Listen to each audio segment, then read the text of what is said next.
He's someone I've known for a good while. We have been involved in a number of things together, strong mayor government, Petco Park, among them, really things that made a huge difference in the life of the city. On election day, he got all 5 votes out of our house. We don't belong to his party, but he got all 5 votes because he's a really, really good person. And I think he's doing a great job as mayor. And you do understand when you do these things, so much of it to many people is just thankless. Democracy is about 50.1%. And if you win 50.1%, you get to go to office. 49.9% just think you're really something, well, they didn't vote for you. It's just that simple. We never should forget that. Anyway, he's here. He's a really good person. I'm pleased to introduce the mayor of the great city of San Diego, the Honorable Kevin Faulconer. Thank you, George. Very well done, my friend. Thank you. Well, thank you, George, and good afternoon. Happy holidays, Merry Christmas to everyone. It is great to be here, and George, thank you for that very, very kind introduction. When I was thinking about getting involved in civic affairs in the great city of San Diego about 20 years ago, George Mitrovich was one of the first people that I sought out. I said, I need to get to know George Mitrovich. I invited him to coffee, and somehow I ended up mayor. And so for all of you folks that are here today from La Jolla Country Day, get to know George Mitrovich. George, your friendship means a great deal to me, as you know, my friend. But more so than that, when we talk about really the essence of why we're here today, and the City Club, and civic engagement, and getting all folks from all spectrums together and to talk about what we should be doing, George is one of those very few San Diegans that does that constantly, over and over again. And our city, ladies and gentlemen, is a much better city because of the great work of the City Club, the engagements, the forum. So thank you for all of you, and George, thank you for everything that you continue to do for our city. And all of our great high school students here today, I was told that each of you has a question, and there's about 100 of you. So we're going to be here for about 4 hours. But I just wanted to say a thank you to La Jolla Country Day as well. Having done several programs with the City Club and others, you guys are doing great work, and it is a privilege for me to be here in your presence today.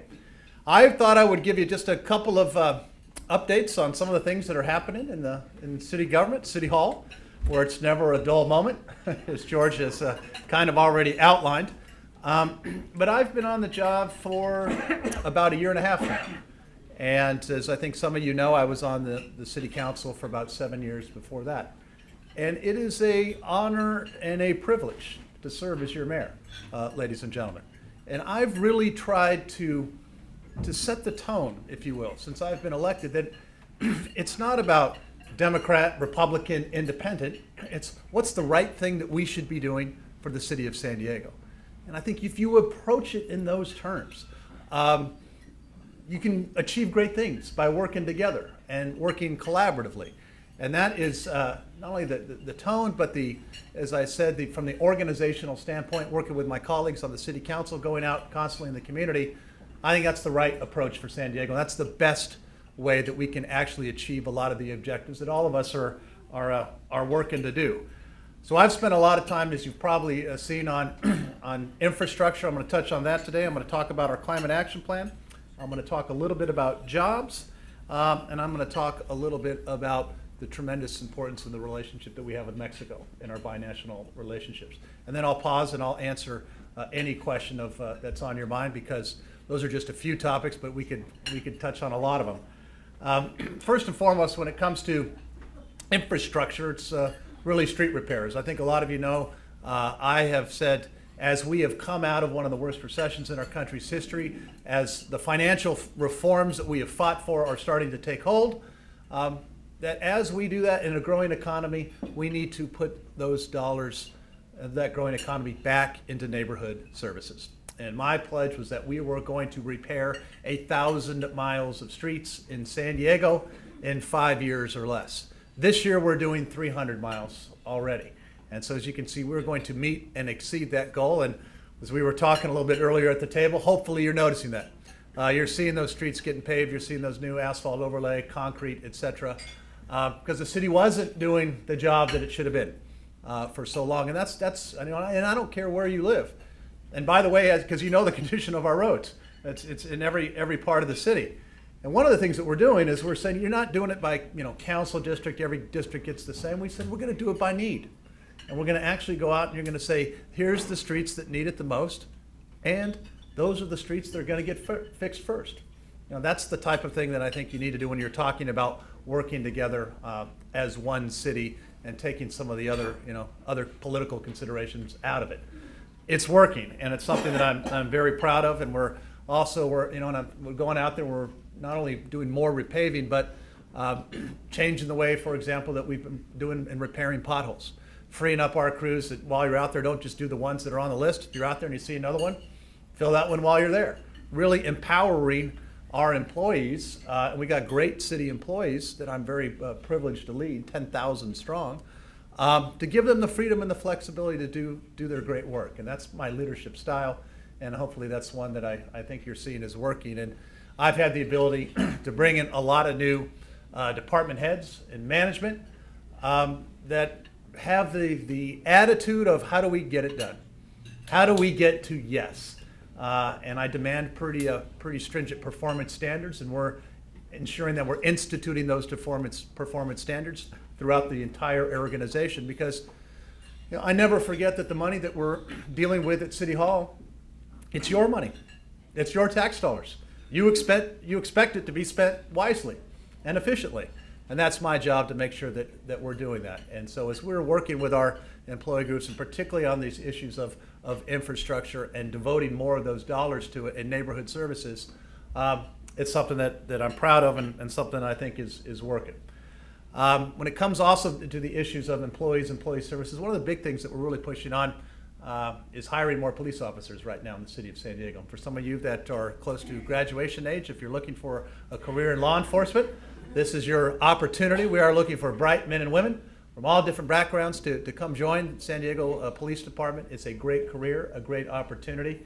And I work very closely with our new police chief, who I had the ability to bring in that the council confirmed my first day in office, who happens to be, by the way, the first female police chief in the history of San Diego, Chief Shelley Zimmerman, who I hope you will think is doing a very good job for us. We are, again, making sure that we have that focus on community policing. We have a focus on neighborhood services. And one of the big things that we're doing is trying to attract more men and women to our police department. And I thank my colleagues on the council that supported that. And that's a big initiative of ours this year. And back to the issue of collaboration and focus on how we're running the city and where we're putting our dollars. I was very proud this year that when we put forward the budget that the council just adopted back in June that I signed, that was the first budget that was adopted unanimously in the city in over a decade. It wasn't easy, but when you work together with folks, and we have Republicans and Democrats on the council, obviously, back to when you work together to achieve common objectives, you can usually find solutions that make sense. And to have that support from the council as we're spending more dollars, as we're putting our resources in the right area, is something I'm very, very proud of. Next week is going to be something that I've been working on a lot, as well as my partner on the city council, Councilmember Todd Gloria, on our climate action plan. We are bringing forward a climate action plan that will make us one of the leaders nationwide in the city of San Diego as we focus on sustainability, as we focus on our natural environment, which is San Diegans we hold so very proudly to, right? It's part of who we are. It's part of the fabric of our DNA, our clean water, our air, our park system. We are putting forward a plan that will be before the council next Tuesday that has some very ambitious yet, I believe, attainable goals for us. First and foremost, to be 100% renewable energy by 2035. Also, you can apply for that for those of you that want to. more of an emphasis on mobility, transit, bike lanes, and again, all of it that is achievable. And when we talk about sustainability, we took a big leap toward that just 2 weeks ago on the council, where we took our first step funding our Pure Water program, which is something that as mayor of San Diego, and knowing that we are still too reliant on water from outside sources, Los Angeles, we need to control our own destiny. We need to know that from a sustainability standpoint and, of course, a water independence standpoint, that we are creating new water supplies. And so our Pure Water program, when it's built, not if it's built, because we will get it done.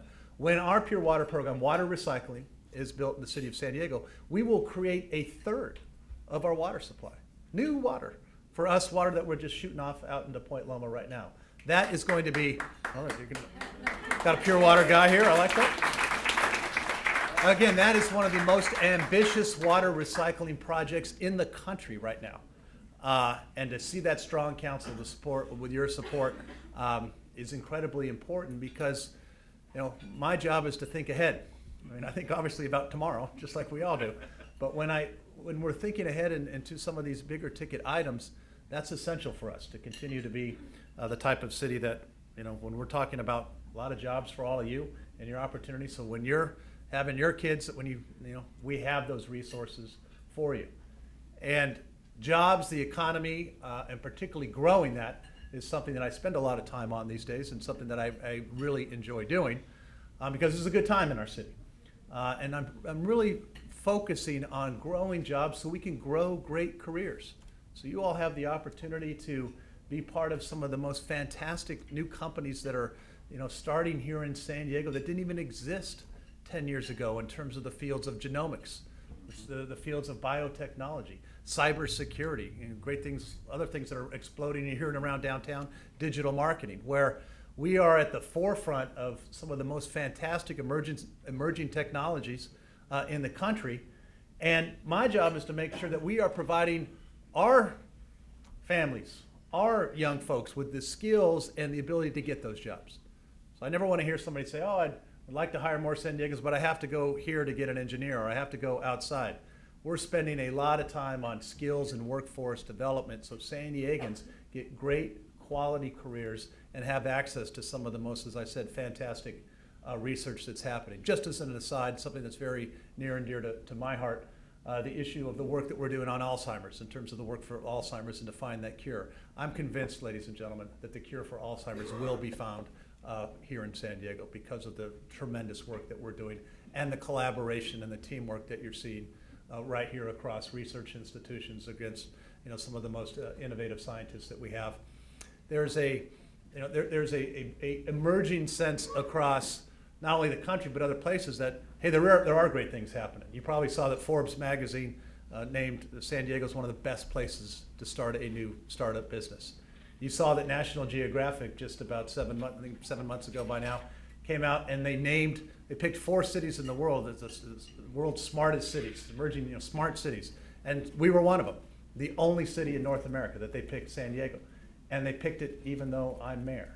And so somehow, but the point is that people are paying attention to all of the the emerging great things that we can never take for granted in the city. And part of what I enjoy most in this role is that my job is to make those opportunities across the city, and particularly to make sure that we are focusing in areas that traditionally have not received their fair share of city services, particularly some of our communities south of Interstate 8, where we're talking not only about city dollars for infrastructure, but also opportunities for companies to come locate there, companies to expand there, new construction jobs, new great things to happen that I feel so strongly about, because that's where we have not only communities that are hungry for it, individuals and men and women that need some of these great jobs. And it's my job with all of you to help connect people together and to grow that, because our city cannot be truly great until every neighborhood has the same opportunity. And that is something that I'm spending a lot of time on, and with my colleagues on the council, we're making some very real progress. Last issue I'll touch on before I get into a question and answer. The issue of binational relations. It's often in the press and a lot. Our relationship with Mexico and Tijuana is extremely important to us here in San Diego. And as you have heard me talk about, it's not about two cities, San Diego and Tijuana. It's about one mega region. And when we look at it as one region, that is a huge competitive advantage for us, as we are, again, growing high quality, good quality opportunities and jobs on both sides of the border.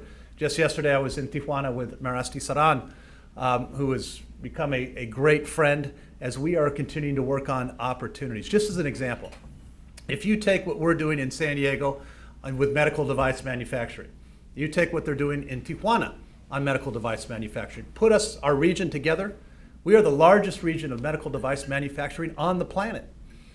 That's our opportunity to continue to grow that, and to continue to exceed that. And I view the border as an asset to us, ladies and gentlemen. I view our relationship with Mexico as extremely important to not only the fabric of who we are as San Diegans, our families, our cross-cultural ties that we have, but again, we are linked. We breathe the same air, and we share the same watershed, the same ocean, and our ability to increase not only our working together, but really with tangible benefits will help this region grow. Just yesterday, you probably saw that we opened the cross-border terminal. So now you can park your car in Otay Mesa, walk across the bridge directly into Rodriguez Field, so airport traffic. That's going to help grow immeasurably.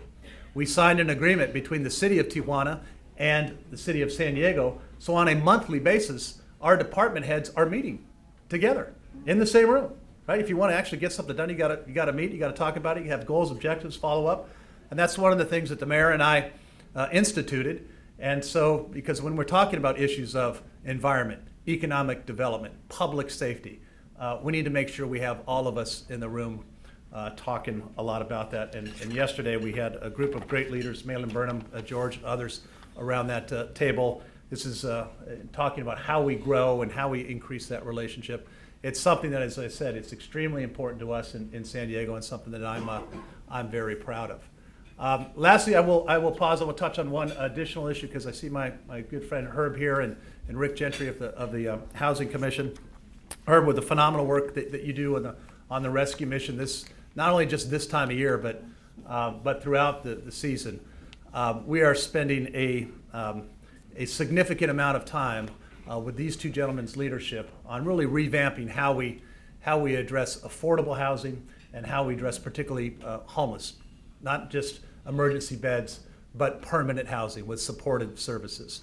And that is something, again, that we are being nationwide leaders on that. We're spending a significant amount of dollars, but we're doing it because we're working with the folks that have the best practices to make sure that we are providing a real opportunity for folks to get off the street and to have better lives. And so I couldn't not be in this room and mention the work of those two great folks. So I will pause. I'll be happy to answer any question, but I will end where I began, which is to say thank you, City Club. Thank you, everybody from La Jolla Country Day, for getting involved and making a difference.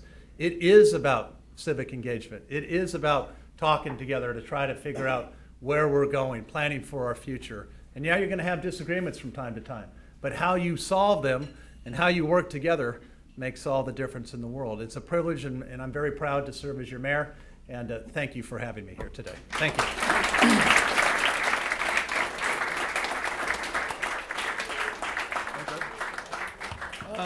We have time for a number of questions.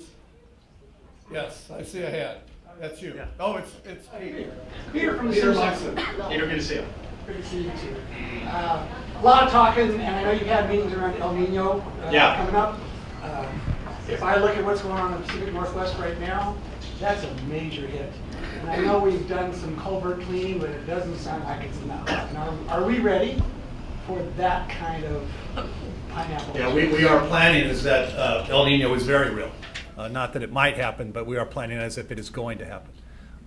In fact, you probably saw, and we are doing more work than we ever have, but we've also asked the state to allow us to get more of those flood control channels cleaned on an emergency basis. In fact, I sent a letter along with mostly all of the other mayors in the county last week to the governor asking for his assistance to help us do exactly that. We got to make sure the flood channels don't flood. And we need some help and assistance to get in there now, because if you do the regular process on some of these, it could take over a year. And so what we've said is, let us get in there and do that. We've got great crews that are ready to go. We're already doing more probably than we ever have earlier at this time than this year. But to your point, we are operating as if El Nino is real, and we will have significant rainfall this winter. George, I'll let you call the folks. Yes, sir. What type of technologies or markets do you see needing to be developed in order to help us achieve 100% green energy by 2035? Great question. A lot of it is something that we've already, there's probably going to be new technologies that we're not even aware of, right, by 2035. Just as an example, I was talking to some folks the other day about battery technology and battery power and the ability for storage. It's kind of the holy grail if you look at peak hours and times of electricity. We've seen a lot of tremendous changes in that. Solar is and will continue to be a huge part of who we are as a city, and our ability to capture that, to store it. We're putting more solar than we ever have on our city buildings. That's incredibly important. And one of the things that I'm trying to do is to make it easier for all of us on our homes to go through that and encourage solar panel installation. In fact, as we've looked at the permitting and processing time, that was one of my big items this past year, and so we've cut in half the time it takes to process a solar application for you to put it onto your house at home. I think we have to provide people the incentives to do that, and that's part of, I think it's going to be a big part of our ability to be sustainable to hit those goals in 2035. Right here. So there's a short-term plan in place to deal with this specific drought, but it's a quick fix for an ongoing problem. Is there anything in the works that is more of a long-term solution to an ongoing cycle of droughts that California inevitably? Oh, the question was about the drought. What's our planning for short-term and long-term? I will agree with the thrust of your question, which is this will probably not be the last drought that we will face in San Diego. Knock on wood, we will get through this drought. Part of the reason, in large part to your question directly on pure water, is to create that sustainability, that water independence. That's a supply that does not exist. There's other things we're doing. We raised the San Vicente Dam to give us more capacity, more local storage. The Poseidon project up in Carlsbad will be coming online here, desalinization. That is part of the solution, both short-term and long-term. And when that desal project is up, it will provide about 7% of the region's water needs. And so we have been doing in San Diego County, and again, this is some of the discussions that we've had with some of the folks up at the State Water Board and the governor when he was down, and we had a forum in my office about 4 months ago. We're really being leaders in San Diego and taking this not only seriously, but we're backing it up with our ratepayer dollars. And that's a message that we have sent very strong to Sacramento, which is, we're spending a lot of time, effort, energy, and dollars. And so we want to make sure that as we move forward, those policies reflect that and continue to give us the incentive to do it. And we have to control our own destiny for water. There will be future droughts. I'm sure you're sick of talking about the Chargers, but as a season ticket holder for about 20 years, first of all, I want to thank you for your efforts. No, thank you. It seems they're out of here. But, the thing that concerns me is I think they should not the Spanos family, but the organization has been very good for our community. Yep. And when I walk around San Diego on Sundays, I'm always struck, no matter where I am, by the sense of community.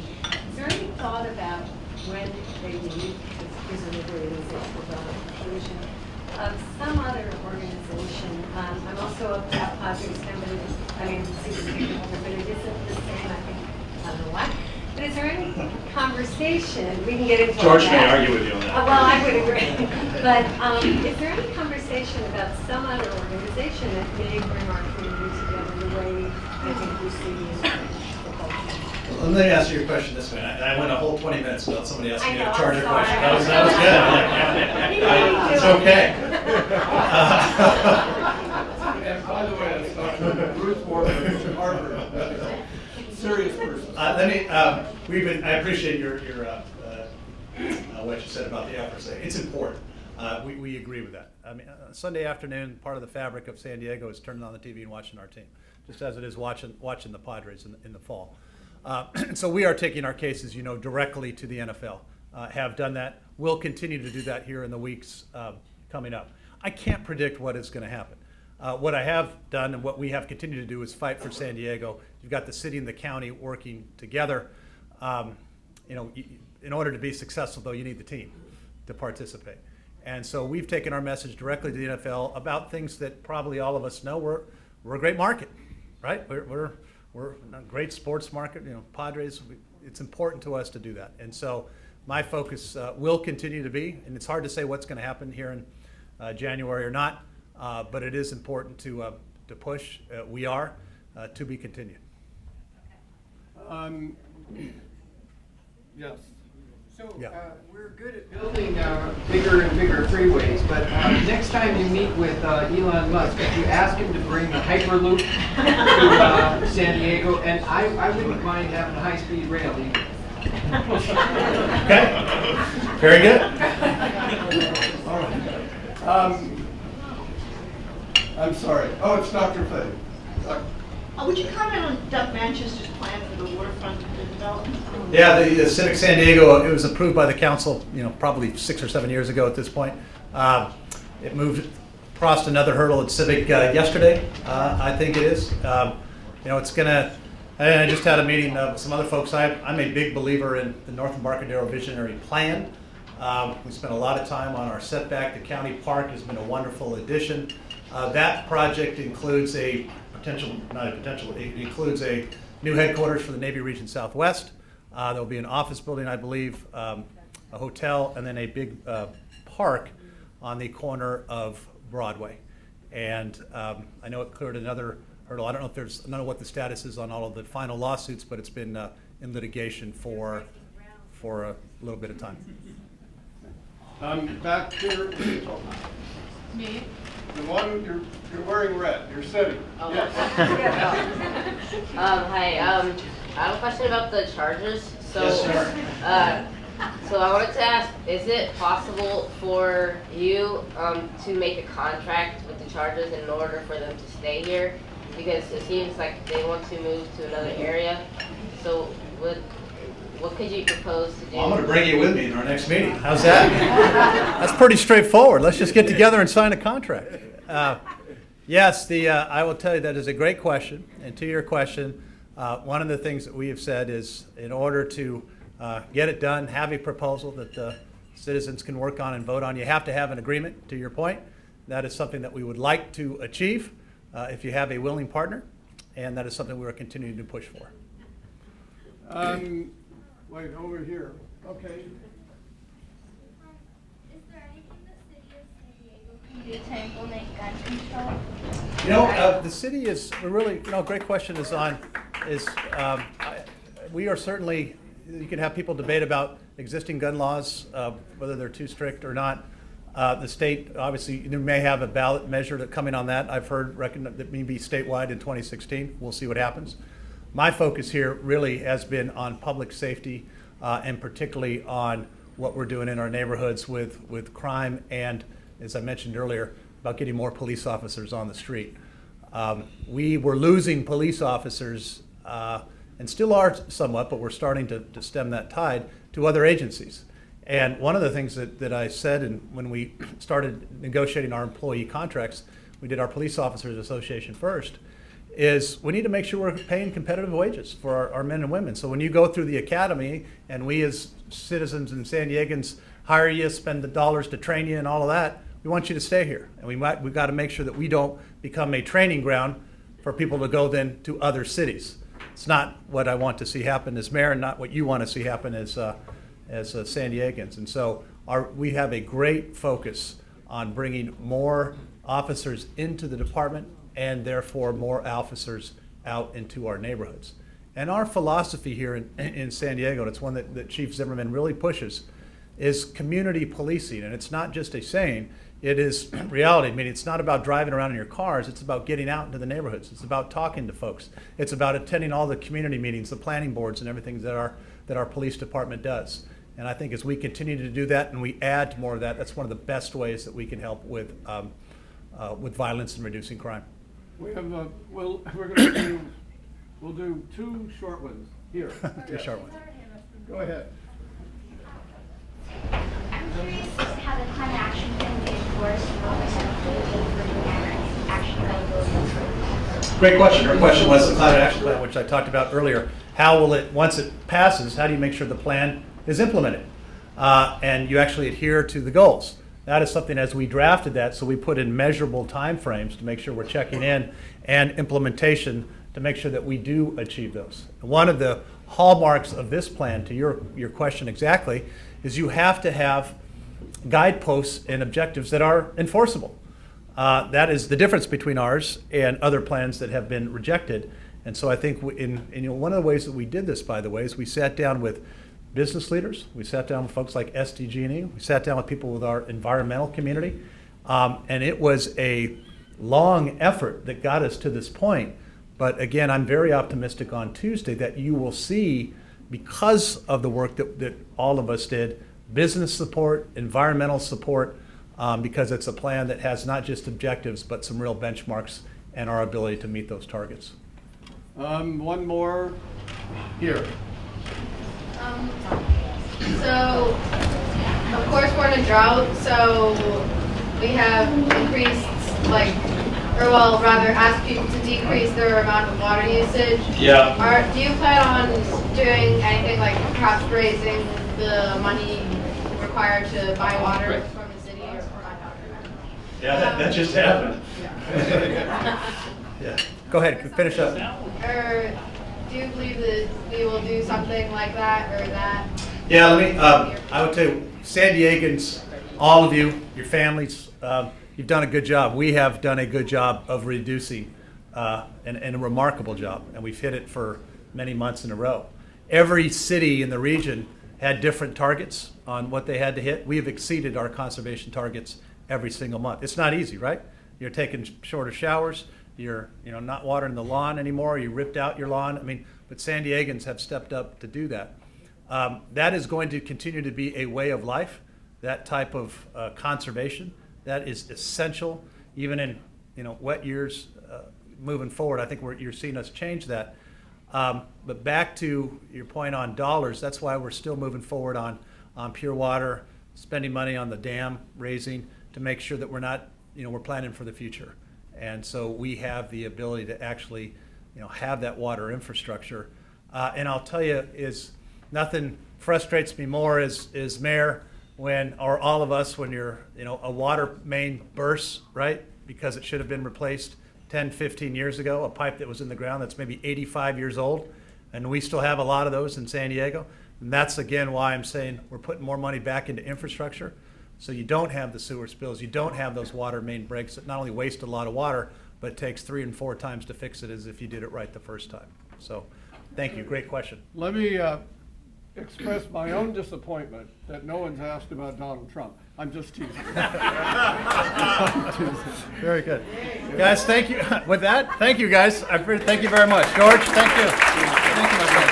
Thank you. Thank you.